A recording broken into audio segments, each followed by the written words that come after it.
Gue akan coba nge-review pertanyaan dari teman-teman petani gue yang WhatsApp gue atau enggak melalui Instagram Sarjana Lili Indonesia. Nah, ada beberapa pertanyaan yang masuk ke gue, itu salah satunya, berapa sih bang takaran pakan yang kita butuhkan untuk lili 1000 ekor?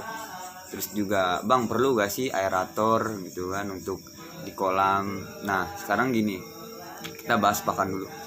Terus terang gue bisa gitu ngedetailin, ngejabarin berapa sih pakan yang harus kita keluarkan untuk per 1000 ekor lele. Tapi gue nggak mau ke situ, karena kenapa? Itu hitung-hitungan di atas kertas. Itu terus terang, itu hasilnya pasti manis gitu. Yang gue pengen sampein tuh gini, ikan lele itu seharusnya dikasih makan secukupnya aja gitu.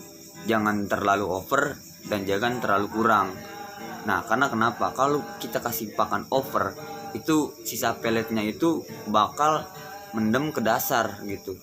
Nah yang mendem ke dasar ini yang bakal jadi namanya amoniak. Amoniak ini yang bakal membuat ikan lele itu kurang nyaman di dalam kolamnya.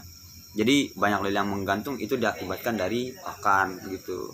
Jadi nggak usah lah kita harus ngitung berapa pakan yang harus kita keluarkan. Nah kalau misalnya kita bicara keluar daerah, contoh di Cirebon atau enggak di Indramayu, itu ketika saya survei ke sana, mereka nggak pernah ngitung-ngitung berapa pakan yang harus dikeluarkan. Mereka kasih aja sekenyangnya yang ikan butuhkan itu berapa gitu.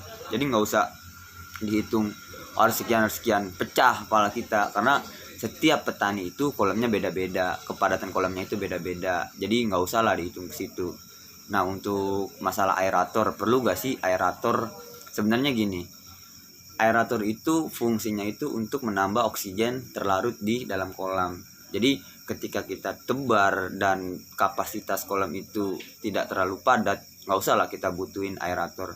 Karena kenapa? Yang namanya usaha itu tujuannya itu gimana caranya HPP produksi itu kecil, tapi kita mendapatkan margin yang besar.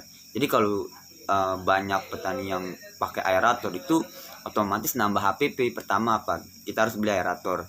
Kedua, listrik juga nambah gitu. Nah itu makan biaya dan akan mengikis margin yang akan kita dapat. Jadi nggak perlu lah kita konvensional aja, kita budidaya sesuai yang ada di alam aja, karena itu lebih menguntungkan. Kita nggak perlu beli aerator terus beli probiotik lain gitu. Jadi kita bicara budidaya yang real aja gitu. Lele habitatnya apa? Misalnya di rawa, ya udah kita bikin senyaman mungkin lele itu hidup seperti di habitat aslinya. Nggak usah kita tambahin aerator, tambahin inilah itulah.